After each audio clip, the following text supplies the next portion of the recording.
So we're continually being bombarded with news about world problems, about war, starvation, violence, inequality, climate change, etc. There is a whole political world out there. And you may well be asking, what has this got to do with being a Buddhist? Particularly, if you like, the popular notion of awareness of just being a sort of in the now and sort of safely protected in a way from the world's problems. You know, just leaving it at the door, if you like, as you come into the Buddhist center. Of course, you all know by now that awareness is so much more than just being in the now.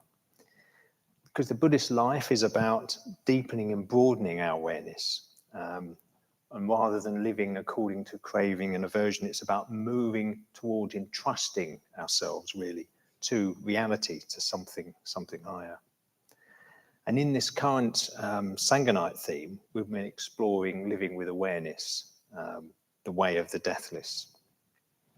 We've been looking at the Buddha's teaching around awareness of the body, of Vedana, that's how pleasant and unpleasant our experiences are, mind, and so on. We've also been looking at apamada, ethical vigilance, looking at how our mind is going, whether it's moving in skillful or unskillful directions.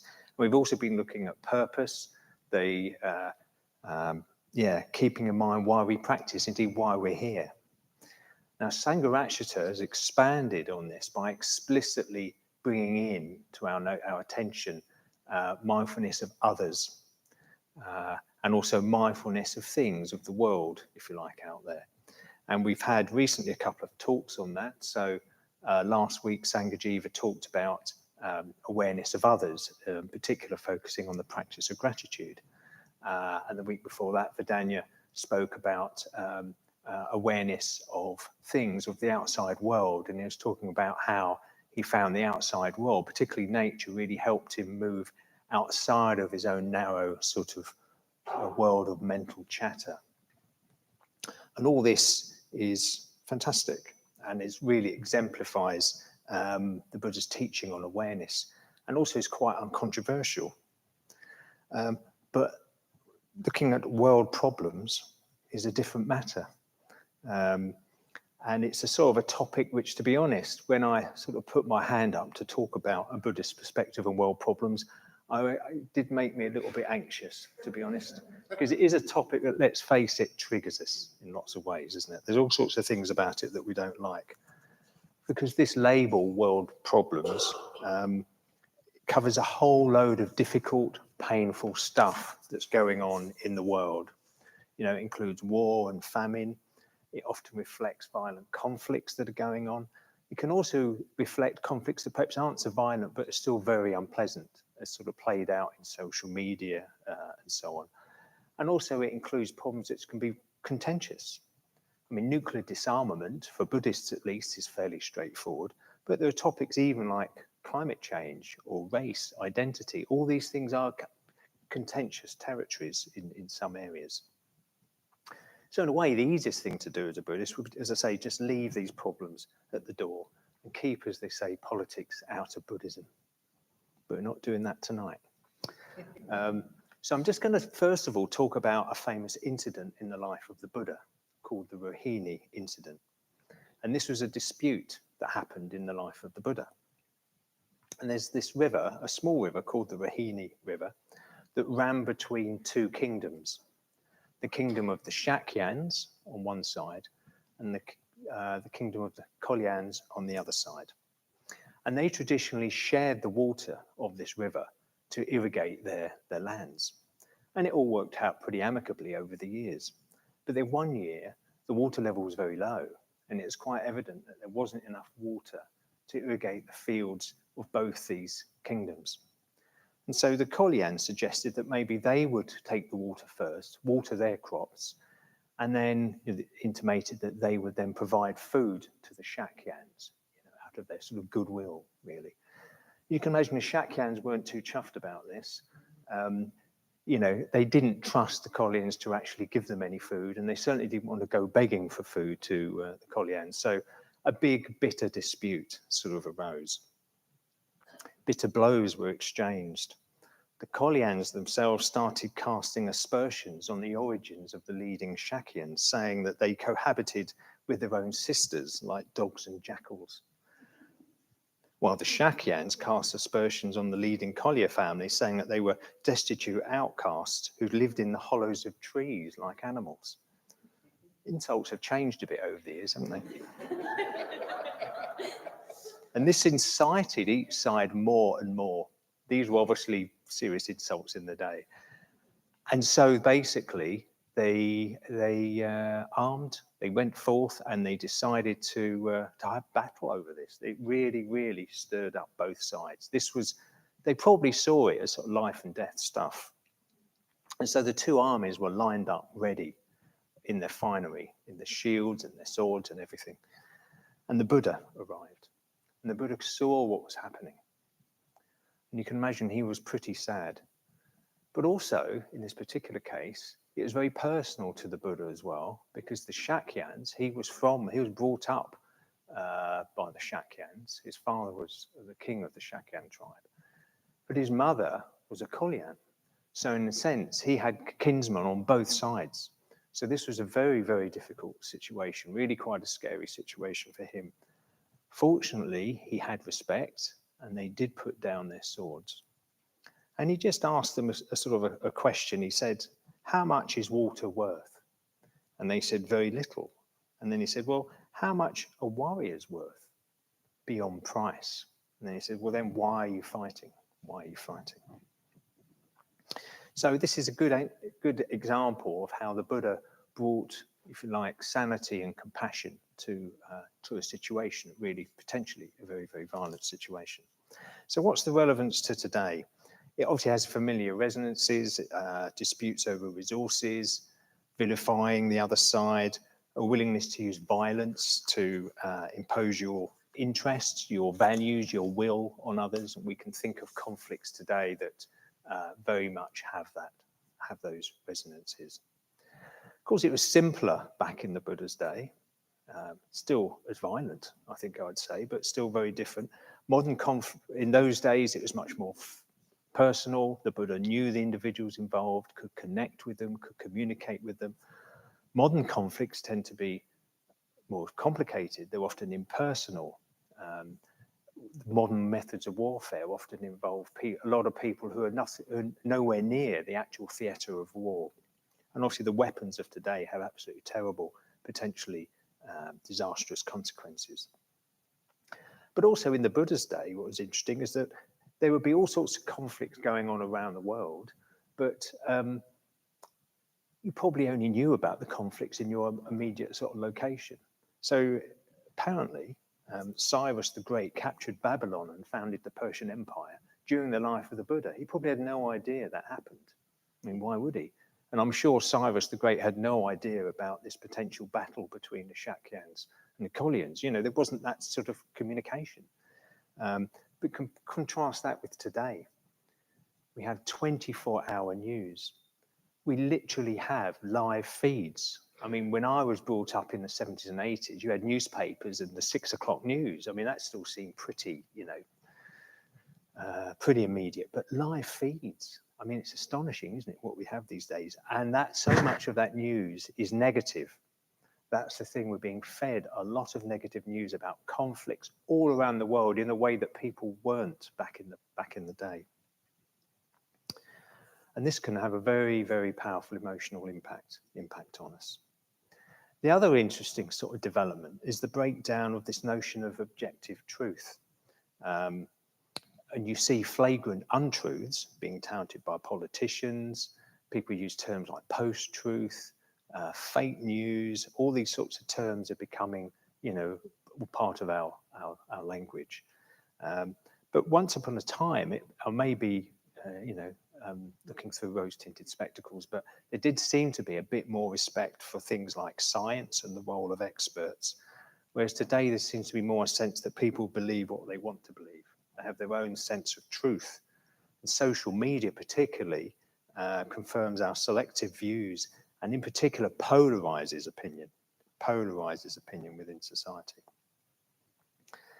Of course, there's nothing new about fake news. And if you go back to the printing presses of the 17th century, you know, the propaganda that was being produced, particularly by the parliamentarians, for example, and so on, about the royalists and all this sort of thing. There was a lot of fake news. I'm not saying that this is a new thing, but we seem to have an awful lot of it. The other thing about this is that if you're holding a view which somebody else disagrees with or doesn't accept, then it tends to often turn you into a bit of a non-person. So there is a sort of a personal aspect to this as well.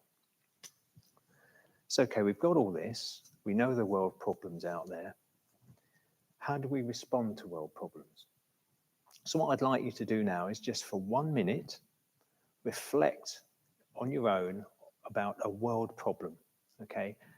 Just very briefly, and just notice how you're reacting to it, whether it's physically or mentally, just how you're reacting to it. It's more, in a sense, it's much more about being aware of how you are reacting to it, okay, particularly physically.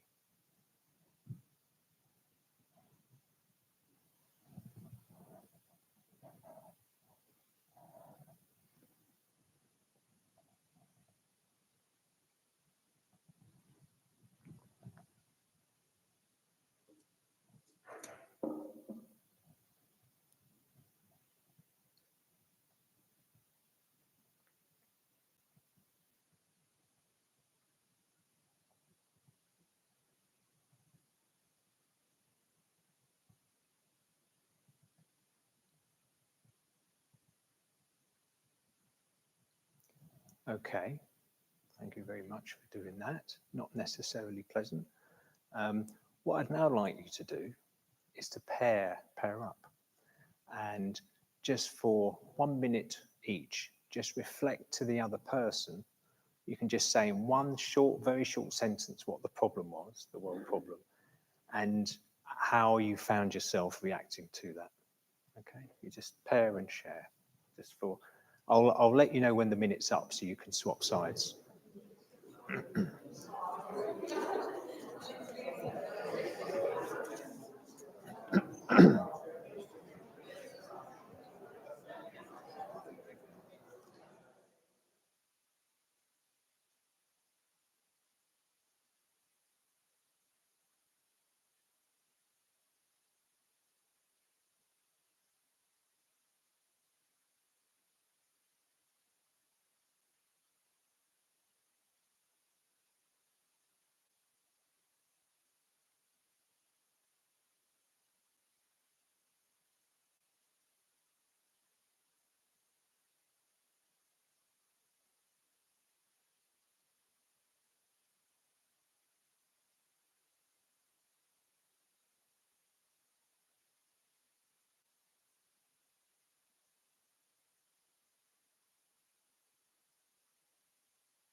If you haven't, oh, hello, sorry. If you haven't already, can you swap over? Swap over, thank you.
Okay, thank you, everybody.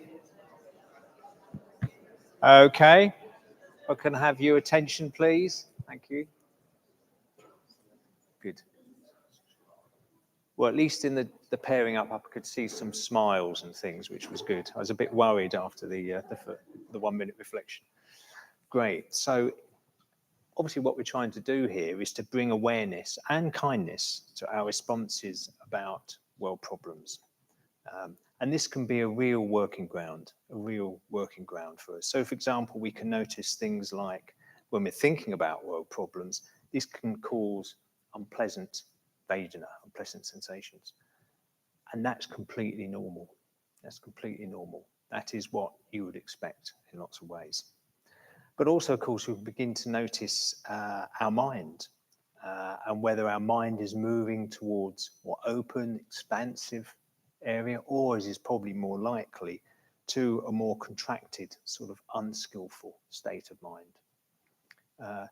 You know, it's interesting to notice where our mind goes when it's being subjected to something that is quite unpleasant. I just wanted to go through a few sort of common responses that we all have. This is not a judgment at all. These are completely normal. It's responses we all have.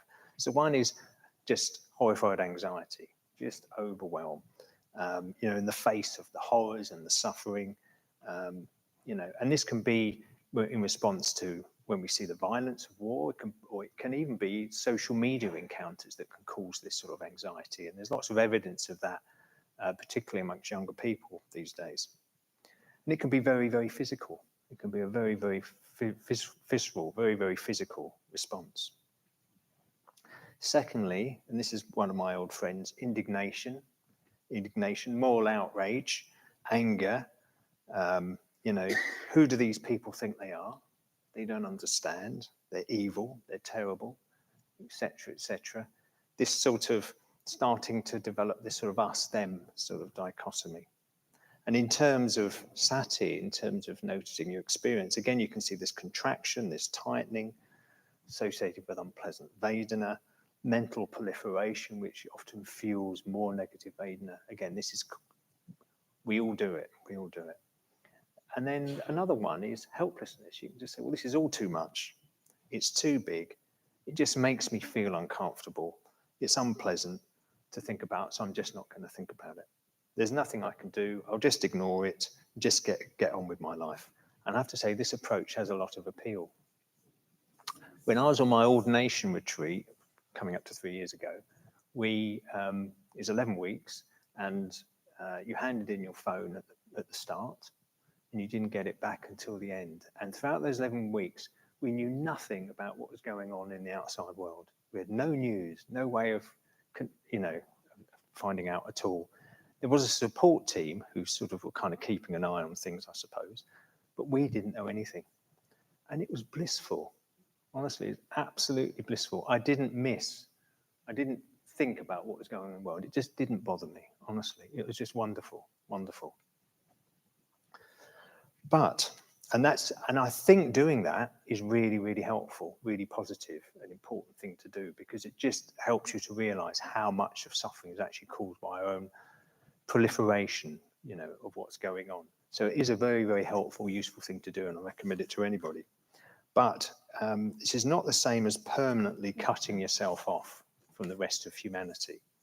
And Sangharakshita, our founder, the founder of Triratna, did say, he said in a piece about Buddhist perspective and world problems, an attitude of withdrawal from public concerns to purely personal ones is not worthy of a human being, not worthy at least of someone trying to be a human being in the full sense of the term. It represents an abdication of responsibilities. So he's not pulling his punches there. And if you're like me, you're probably feeling a bit overwhelmed by that statement as well. So I thought I'd introduce an inspiring Buddhist to help us out here. So I'm actually going to introduce somebody who only towards the very end of his life did he become a Buddhist, and that's Dr. Bimro Ramji Ambedkar.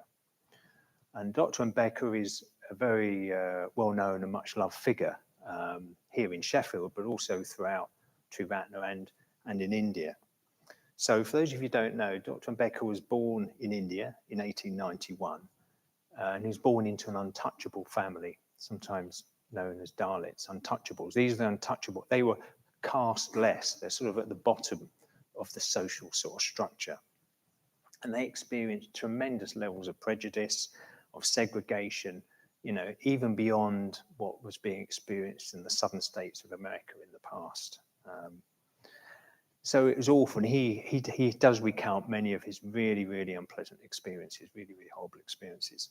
But he was lucky. He got a break. The local Raja, for some reason, basically paid for him, paid for his education, to get a top education. And this included coming to England to study as a barrister. He was a very, very clever guy. And Dr. Ambedkar is a great hero of the Dalits in India to this very day. He wanted to free his people from oppression. And instead of a comfortable life as a barrister, which he could have chosen, probably even living in London if he wanted, but instead he decided that actually he very much wanted to free his people from oppression, from their social problems. And he used legal means, he used political means and social activism. But he saw how caste is also something that's in the mind. You can use legal means, political means, social means, all you like, but actually fundamentally caste was in the mind. And so after much thought and reflection, after several decades, he concluded the answer for untouchable people was to convert to Buddhism, to free their minds from caste. So he himself converted to Buddhism, and on the very same day, he converted somewhere in the order of 400,000 followers in this incredibly huge event on one day. We can't imagine it, the scale of it. It's like four Manchester City stadiums full of people or something. It's a colossal event. A lot more people were converted on the subsequent after that. But this was a massive event, a joyous event, a very, very big event in the calendar. And yeah, this had a huge impact on untouchables in India. And but unfortunately, Dr. Ambedkar died shortly after that.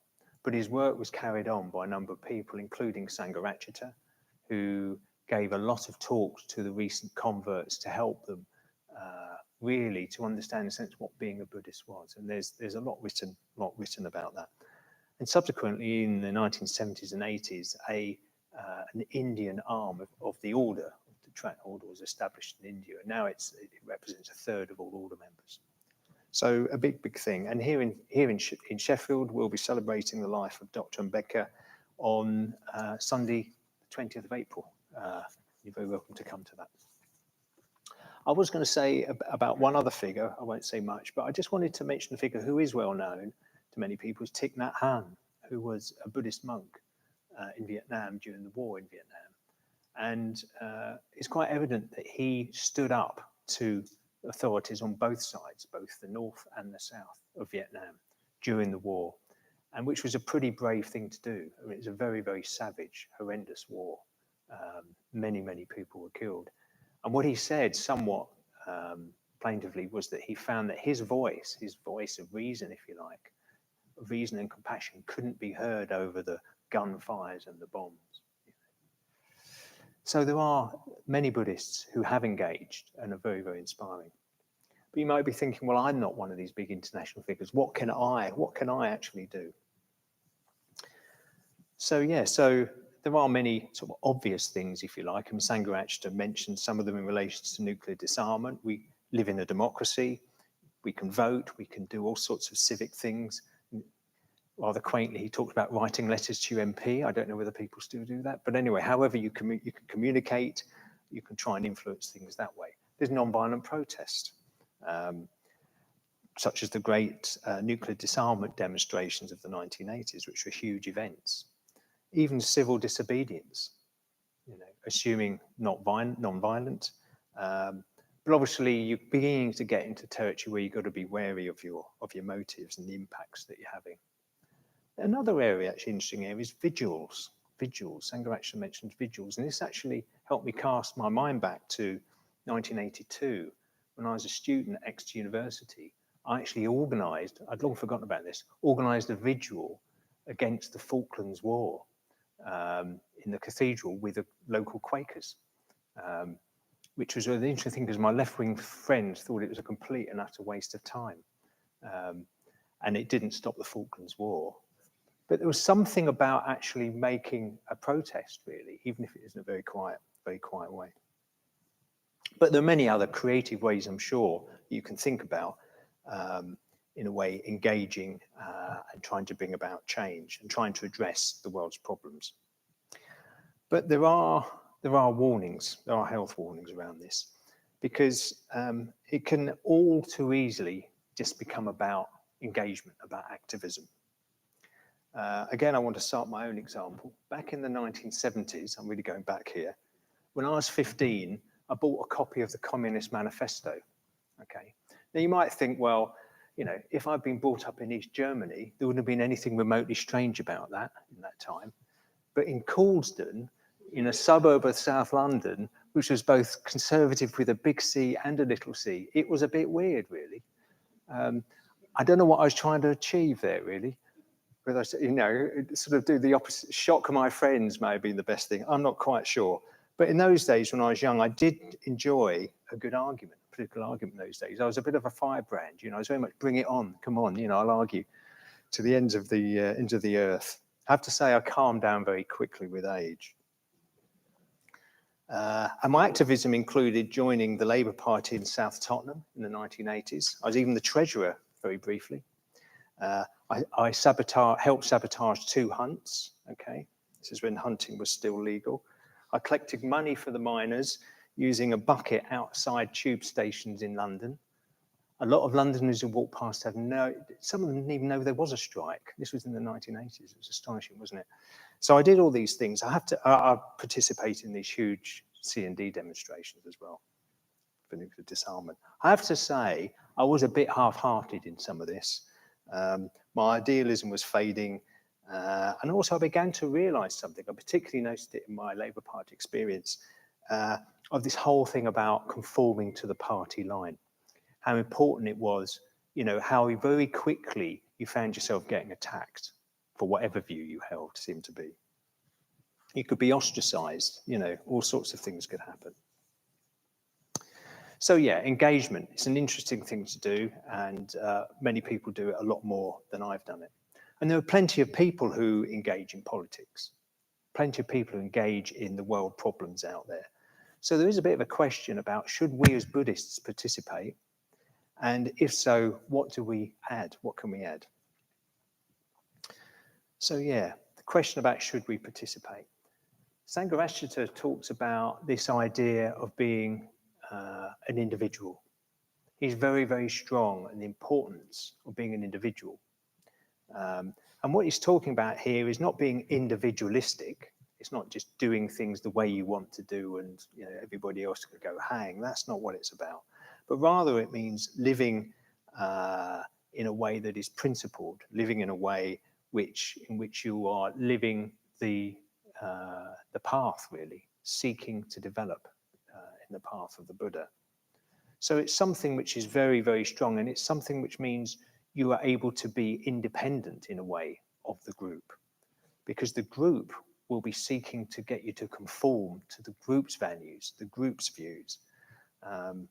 So you may find yourself agreeing with the cause that this group is trying to address, but you could easily find yourself getting concerned about their methods and particularly about their attitudes as well to the other side. Sangharakshita recognized these tensions, but he stressed the real importance of this higher evolution of the individual, the central place of spiritual growth to solving world problems. So it is important to think about self-development in all this. If we engage without self-development, then we'll be in danger of just burning out, in a sense, of just becoming a part of the group. More importantly, if we cease to practice, we'll get overtaken by this groupthink. Hence the importance of practice, obviously meditation, mindfulness of breathing, metta bhavana, reflecting on wisdom teachings like the 3 lakshanas, transforming all aspects of our life. All this will feed into making us better at engaging. Another thing he suggests that's really, really important is, well, I think you've all pretty well done it, join a spiritual community. Because this helps us to develop as individuals to develop in a context with other like-minded people. He even talks about withdrawing support from groups who discourage the development of the individual. There's some groups that are really not very tolerant, if you like, of people who are individuals, particularly groups that encourage this sort of us and them sort of dichotomy. So, but if you do need to join a group, what he says, somewhat mischievously perhaps, is to say that we should try and encourage the development of individuals within the groups, even undermine the group that you're in to encourage individuality amongst the people that you're with. But what's fundamentally different about being an engaged Buddhist compared to somebody else who's engaging with an issue, be it nuclear disarmament or climate change or inequalities, whatever it is? What's fundamentally different? Okay, this is really important to bear in mind. So our purpose when engaging with world problems is to bring awareness. We've already been starting to explore that, but also to bring wisdom and compassion.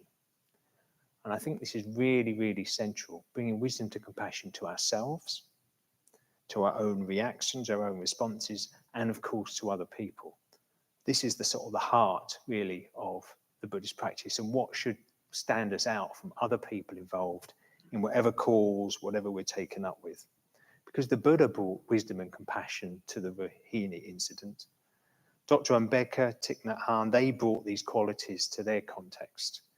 And, you know, the challenge really is for us to do the same. So what about wisdom then? The first wisdom teaching, I think, in this situation would be that solving world problems is not possible. Okay? That's quite a hard thing to accept for a lot of people. A lot of people are fired up to solve problems, solve causes. But actually, even if you manage to get all the governments in the world to recognize and address all the problems in the world as best they can, get everybody involved, problems will continue. That is the nature of samsara, it's the nature of life. This doesn't mean that we should give up on trying to alleviate suffering. Absolutely not, absolutely not. But it does mean that perhaps we should give up in a way on hope for results, because that's what can cause, I think, a lot of suffering for you as well. But being a Buddhist is even more radical than that, because we know that even if the world was able to solve all the problems, okay, was rid of nuclear weapons or all kinds of weapons, climate damage could be totally reversed, equality and fairness for all achieved, even then there would still be suffering. This is the Buddha's teaching of the Four Noble Truths. There would still be samsara. So that's quite salutary sort of lesson. But that's why compassion is so important as well alongside all this. Compassion is fundamental to being a practicing Buddhist addressing world problems. That's probably what motivates us. That's the thing that fundamentally motivates us. And the one thing Sangharakshita emphasizes, and the only thing I'm going to emphasize as well, is the widespread use of the metta-bhavana practice. It really is truly the most transformative, the most radical practice, I think, imaginable. I mean, how many people wish their enemies well, wish them to be happy, wish them to be free from suffering, wishing them that they progress?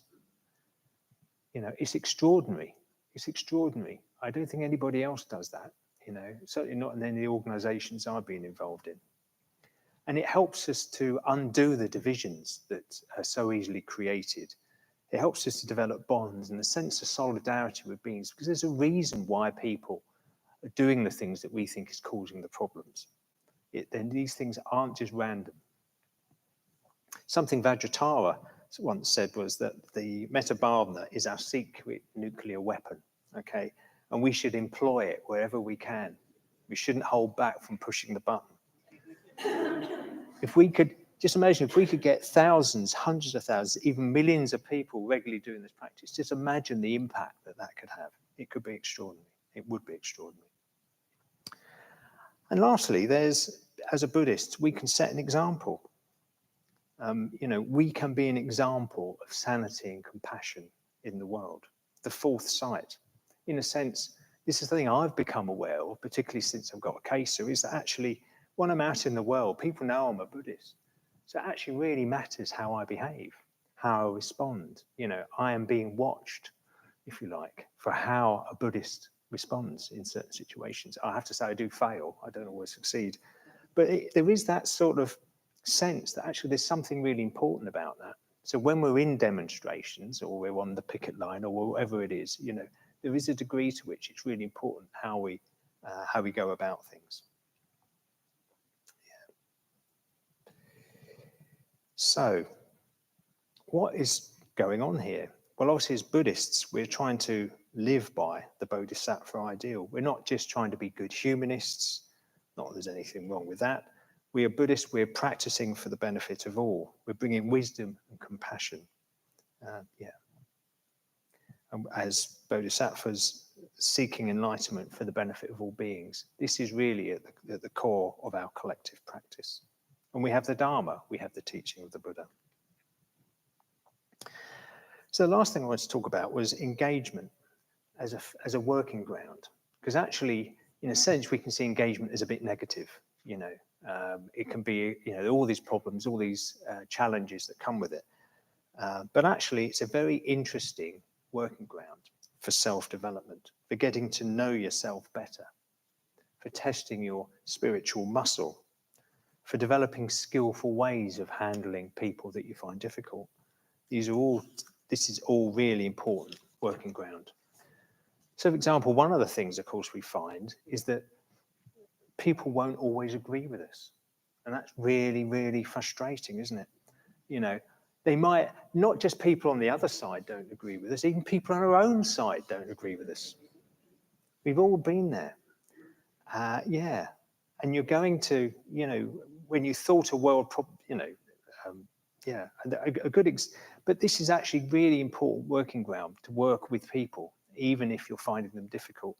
And I just wanted to tell a story that isn't totally related to this, but I like the story anyway, about the Bengali tea boy.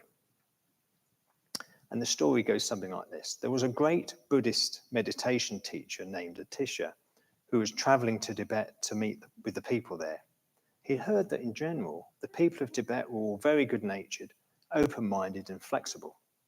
So he chose to bring with him a mean-tempered tea boy to keep himself on his toes and to stay aware. Now, tea ceremonies are generally intended to be peaceful, methodological, slow-paced rituals which serve as a contemplative experience for those involved. But the Bengali tea boy's ceremonies were different. In his ceremonies, he broke dishes, threw plates, spilled the tea, shouted, and was quite annoying to all involved. His tea ceremonies were a chaotic mess. Nonetheless, the meditation teacher chose to continue to bring the Bengali tea boy with him wherever he went. And when asked why he continued to employ this terrible tea boy, Atisha said, "I want him with me because he's my greatest teacher. He reminds me to be patient. He reminds me to be compassionate. And he gives me many opportunities to practice tolerance." And I think it's the same with engagement. Sometimes that's a large part of it, is learning to tolerate. Of course, you have to remember that you may be the Bengali tea boy. It's not always other people.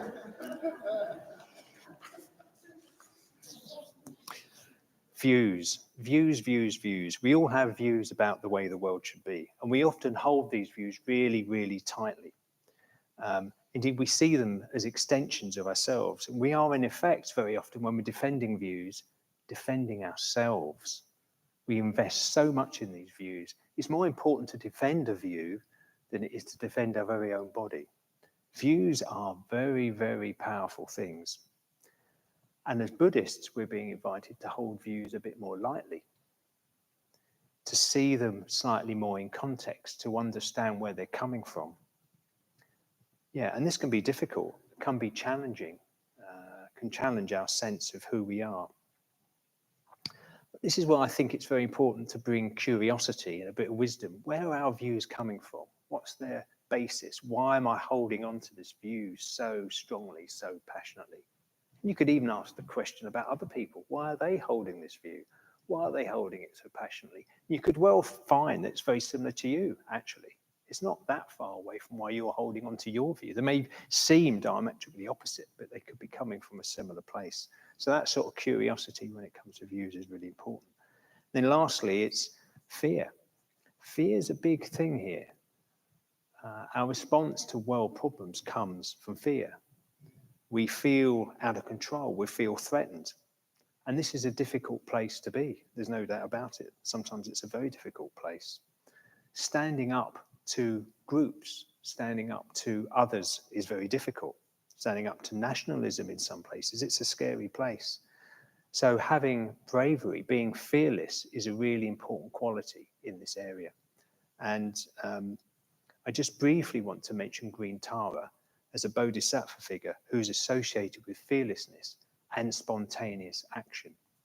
And a bodhisattva who, is coming out from compassion, is coming out of compassion. So during the meditation after the tea break, Sangharakshita will be leading us in Green Tara mantra as a way of bringing us into connection with our fear in this situation. So I just wanted to end with an optimistic vision, and I just realised I haven't got the right piece of paper.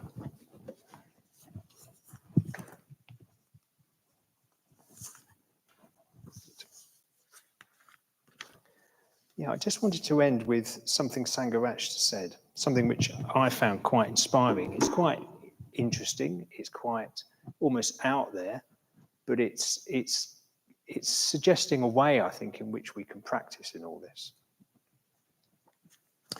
So I talked earlier about spiritual communities and the importance of joining spiritual communities. Sangharakshita says, a spiritual community is necessarily small. So the best we can hope for is a multiplicity of spiritual communities, forming a sort of network through personal contact with the members. A silent, unseen influence is exerted in this way, which we must hope will be able at some point to shift the centre of gravity in world affairs from the conflict of groups to the cooperation of communities. If this were achieved, if the influence of the spiritual community were to outweigh that of the group, then humanity as a whole would have passed into a new, higher stage of development, a kind of higher evolution, as I like to call it, into what we might even describe as a new period of human history. Thank you.